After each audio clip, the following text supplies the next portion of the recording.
Oh boy, there are a ton of new features to dive into with this game, but we really pushed forward even the most fundamental aspects of what makes a Call of Duty game with Modern Warfare 2, and it's been really amazing for me to come on board this past year and see these innovations coming to life, to hear Jeff jump into, breaking down the 1v1. And personally for me, water. Our water, I've seen the memes, we love water. It's really hard to make in games. But the aquatic combat, some of the things you're able to do with vehicles in the water, I think that level of immersion is really going to speak to fans and has been something that I've really enjoyed playing the last couple months. Aquatic combat. Steph loves to swim. Joe, sure can we go into some details about our water-based adventures in MW2? Yeah, I mean, last game we really wanted to add water, and we knew we didn't have time, right? So in Verdansk, we froze the rivers and we made the outskirts just a kill trigger. In this game, as soon as we started Modern Warfare 2, we leaned into water, both visually, beautiful caustics, there's waves with white caps, but we also, the gameplay side, there's unique ballistics underwater. You only can use certain weapons underwater. Your pistol is your weapon underwater, otherwise you can't use your primary weapons. But it's also a nice cover or evasion mechanic. If you're getting shot at, you can dive into the water, and as you get deeper, it gets murkier. Like the farther you are from something, you can't see it. And so it's been super fun for us to dig into water and really flex on what water could be in Call of Duty. And you saw the boats and the mine that floats, and every piece of equipment has been filtered. Like, how does it work through water? Like, we had to look at everything in the game and say, how does it work in water? What's the best version? Our vehicles will just slowly submerge like they really would, instead of blinking out. Yeah, everything. A lot of details. The behaviors are awesome. Oh my God! Well, I can't quite wait to literally, dip my toes into those waters. But guys, let's not forget about the ground and the air. Like, I mean, what else is going to be coming to the movement system, Joe? What do we got?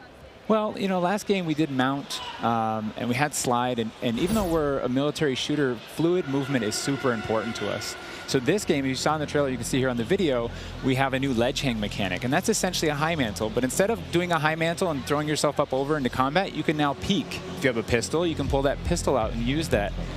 We also added a dive. Last game we had the slide that kept your gun up, but we really wanted players to have an option where if they're getting shot at, they don't know where they're getting shot at, they can get down, get out of fire. But the other really cool thing is the dive is just high enough to let you get through a window. And so if you throw a grenade up into a building's second story, often you'll see players, like rats leaving a ship, diving out through the windows. And it's just another option for players in combat. Yeah, and all of these dynamic movements mean you can interact with vehicles specifically in a very cool way. I'm going to save some of that gas for when we get to Warzone 2.0, but it's really exciting. All right, vehicle details to come. But now, guys, let's talk about equipment. Obviously, Call of Duty, crazy sandbox, a lot of cool toys to play with. Joe, what are some of the new dynamite new items that we're going to be throwing at each other and equipping and using in all sorts in the next game? I mean, you saw some cool stuff in the trailer. You saw the drill charge. You saw the shock stick. One of the other cool ones you saw is the inflatable decoy. And this is a mine that you can throw out, and it basically sits there. And if a player gets close to it, it auto-deploys and basically inflates like a car airbag going off. And it faces the person that triggered it, and so it's a great distraction technique. You can also fire it off with a clacker if you want to control when it goes off. You can throw it in water, and here you just saw the DDoS. We added all this equipment into this game, and the DDoS is our kind of answer of like, hey, I'm going to breach this building. I want to go clean house, but I don't want to deal with all the shit inside. So I'm going to hit the DDoS. Boom! It's going to shut down everything, and I can move in, and clear that room. You saw the heartbeat sensor is back. It's got a new look. But it also has a battery as a balancing mechanic, so you can't use it indefinitely in Warzone. And there's so much more. This is the TAC cam too, which you guys just saw, which to me is a personal favorite. You can put out a lot of them, and even you can patch into your teammates. So you can. It gets a little crazy. Yeah, kind of like a sticky GoPro, but will actually mark your enemies for your team. Yeah. So it's. I expect to see a lot of fun moments with that today. So many toys and new tools that we just want players to get in and play with. I think there's something like 13 field upgrades, between Warzone and Core MP, and it's pretty awesome. Oh my God! Until they all get DDoS. All this talk about equipment, it reminds me. I mean, that's one element to look at now, but we've also got Gunsmith, brand new Gunsmith. Guys, what can you tell me about it, and how will it change the way that we level our weapons and manage them? I mean, what's going on there? Yeah, so the new Gunsmith allows players to build out their weapons more smoothly than ever before. We put out some videos yesterday for the Intel drop. I hope people dig into those if you want a better look at Gunsmith 2.0. But we're really looking at unprecedented opportunities for weapon customization. And the new weapon platforming will actually allow players to unlock universal attachments through cross progression. So we saw a lot of really positive feedback from the community yesterday. This is sort of intended to, decrease the grind. You're no longer unlocking every single attachment for every single weapon. There will be some shared attachments through progression. And I'm really excited to see the streamers and the content creators jump into this today. I know we all love the gun bench from 2019, so it's exciting. This does sound amazing. So we've been hearing a little bit about weapon platforms and shared attachments. This is very, very cool stuff. Can you dive into those details, though, Joe? I mean, what can we expect? Yeah, I can add a little bit of what Stephanie said. We had this vision last game with Gunsmith, and we were like, okay, what if you could take an assault rifle and you could make it an SMG? And that was our driving kind of like motivator for that system. And we kind of hit that. You could take it functionally through attachments, but the weapon name wouldn't change, and we couldn't change the receiver. And really, that's the key thing this game is you can go into Gunsmith, you can set up an AK-47 assault rifle with a thermal optic, with a suppressor, with a grip. And then you can say, you know what, I want to change up the playstyle of this gun. You can swap out the receiver to the AK-74U, make it an SMG, but you can keep that optic, that suppressor, that grip, they all come with. And to what Stephanie said, we have shared attachments within these platforms. We have branching progression. You unlock those guns by playing with other guns. And then we have shared attachments across all guns, and it's all to hit this vision of I'm building up an arsenal of weapons and an arsenal of attachments. I'm sitting down to my gun bench, and I'm going to make the perfect weapon for me. I think maybe the simplest way to think about it is a gun tree, and each time you hit a branch, that's a receiver, and they grow out of that. Yeah. Yeah, and that's, we wanted to ground that in reality. Functionally, a receiver, is based in that, changing the weapon type, and I think it provides a really seamless experience for players looking to build out the perfect weapon for a multitude of play styles. So you're going to be able to jump into that platform and customize however you want for, situational combat. And you're actually going to see the FJX Cinder weapon vault in action today, which is the entirely unlocked Platform 1, the M4, the Mic 4.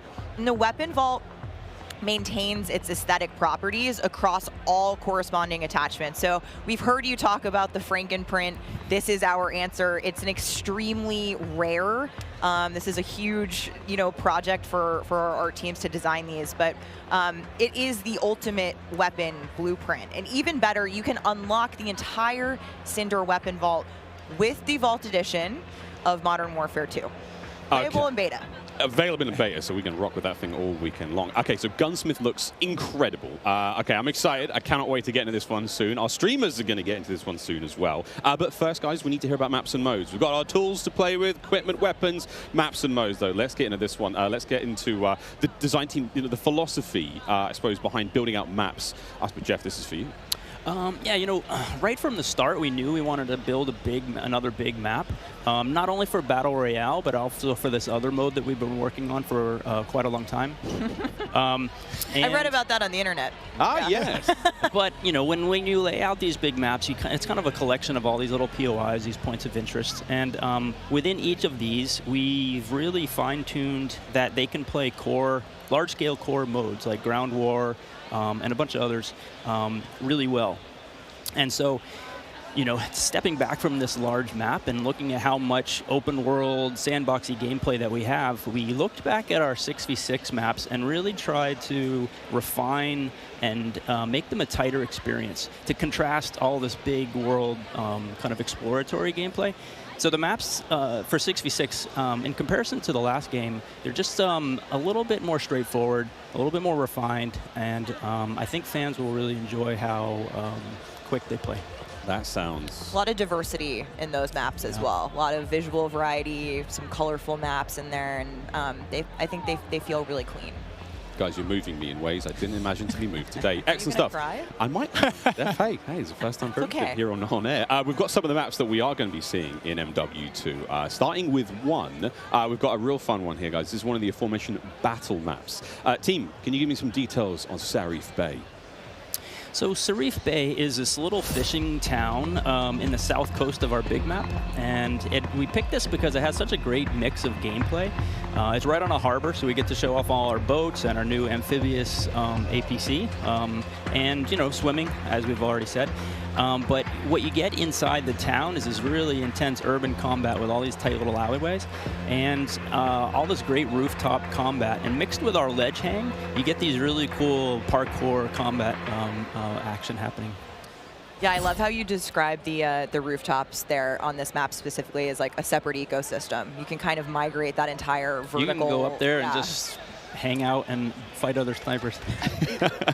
All right, well, that looks fantastic. Jeff, okay, so that's one of our larger maps. What about some of the 6v6 maps? I think we have some footage of one of the new maps that we're going to be seeing today, named Mercado Las Almas. Do you mind giving us some details on this one? Sure. Mercado is a little street market in a historic section in Mexico.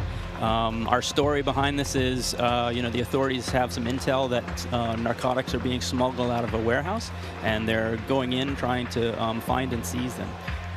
This map plays really fast and a lot of action right down that center lane. The Mercado is a very dangerous neck of the woods, so watch out when you're playing in the beta. It plays fast.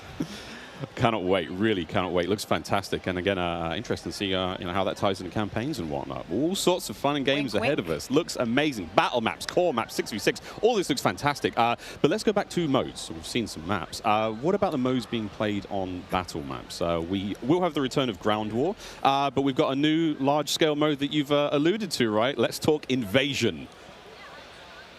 So Invasion it's a big war map. It's Big War TDM, or we affectionately call it the shipment of Ground War. It's 20v20 players, but there's also 20 AI on each team. AI are coming in fast roping. They're coming in on medium birds. And it's this high action mode. It's super fun, but it's also really chill. The announcer's not barking at you. He's not saying like, hey, get to B, they're taking C. You can kind of play it how you want to play it. You sit up on a rooftop and snipe. You can grab a shotgun and go room clearing. If you push too far into the enemy's base, AI will come hunt you. But we've also been really conscious of where we put AI in multiplayer. We didn't put AI in kill streaks or anything like that because we don't want AI showing up in search and destroy. We don't want AI in domination. This mode, though, however, was built for AI, and it's a super fun mode. Can't wait for people to try it. Kind of a funny aside, we took the name Ground War from a playlist in MW2, and that was just large-scale TDM and DOM. And we kind of did the DOM in the last game, and now we're able to add kind of the sandbox TDM, and so we're kind of completing the cycle of that old playlist. Yeah. Well, this large-scale stuff looks amazing. This looks so awesome. And okay, so what about the new 6v6 modes? Let's keep dialing it in closer and closer. Steph, what have we got? Yeah, so we also have 2 new 6v6 modes that you're going to be seeing here played today, and they will be in beta in Prisoner Rescue and Knockout. Prisoner Rescue. Okay, let's go into Prisoner Rescue first, Joe. So Prisoner Rescue is an attack and defend mode. It's a round-based mode. The defenders have 2 prisoners. They're kind of spread out, and they need to keep hold of them. The goal of the attackers is to get to those prisoners, pick them up, and carry them to exfil. When you pick them up, you enter what's called a wounded carry, where they're up on your shoulders and you can't use your primary weapons. Instead, you have to use a pistol if you brought it, or you're just stuck with fists. But the way that we give the attackers an advantage once they grab that prisoner is they get a radar sweep for their team, so they can call out where the defenders are. And the objective icon over the prisoner goes away as soon as they scoop them up. So now the defenders have to basically rotate back to the exfil and set up defensive positions. And it's this heart-pounding, adrenaline-pushing like mode once you grab that prisoner and try and get them out. That hero run to the exfil is definitely big S&D energy in this mode, which resonates with me in my time in esports. So this is my personal favorite of the new ones, and also sort of the strategic revives that happen. There is a revive mechanic, and so you are able to pick up your teammates, and I've seen some pretty wild comebacks in our playtest so far. It was a lot of fun. We got to play a tiny bit yesterday. It was amazing. Incredibly fun, and I know the community is going to love diving into it over the next week. Okay, I can hardly believe that there's actually a lot more content to get through, but there's one more thing I have to bring up. I have the honor of officially announcing that third-person view is finally coming to Modern Warfare 2. What are the details behind this one? We got a little teaser of it on stage from Patro, but what are the details? Yeah, you saw a little hint of it in the trailer, too. It's been a pet project for us, right? We've always wanted to do third-person, and all what we're working on all this other stuff, we've been kind of lifting up and doing third person in each mode. And the cool thing is that it's a modifier on our game, right? We can just turn on third person. In the beta, we're playing it in Hardpoint, but we want to try it post-launch in S&D. We want to try it in VR. And we have, you know, camera work. The camera collision's been reworked. It handles tight spaces. There's a water camera. There's an interior camera. You can feel the weapon shake when you're firing with it. And it's just, we've put a lot of work into it, and we're excited for people to give it a try. Incredible. I can't wait to see what third-person COD feels like in 2022. Sexy skins and everything. This is a lot of information, Steph. Like, there's a ton here.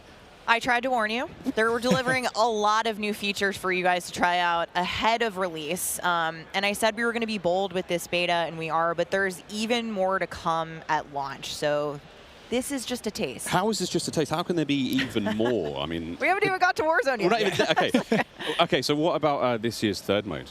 So I'm happy to say that Special Ops will return as our third mode, and will be focused on 2-player missions, asymmetrical in game design. So think 1 player on air support, 1 player on the ground. And I think the OG fans will be really excited, because we've looked at, you know, some of the iconic Modern Warfare missions like Overwatch, and really tried to implement some of those themes into the design. So we'll be talking more about Special Ops in the months to come. Steph, you're saying I should be looking now for a Special Ops partner? Sitting right next to you. Yes, you are.